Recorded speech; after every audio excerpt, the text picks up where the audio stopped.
We're going back to Basics 101, learning how to cut garlic in 4 ways. Start by picking apart the garlic.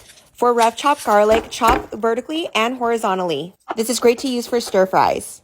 Another way to peel garlic is to use a jar, then continue to shake until the peel comes off easily, as you see right here. The second way we're going to be cutting garlic is slicing it long ways thinly. I love to use this for pasta. Now the third way we're going to cut garlic is very similar to the first way how we did it, except we're going to mince it very finely. It's great for dishes where you want to taste garlic but not too chunky of garlic. The fourth way is to use a garlic press. I usually like to add this to my burgers or to make garlic toast. Garlic is an essential ingredient for cooking. Now you learn 4 ways on how to cut garlic.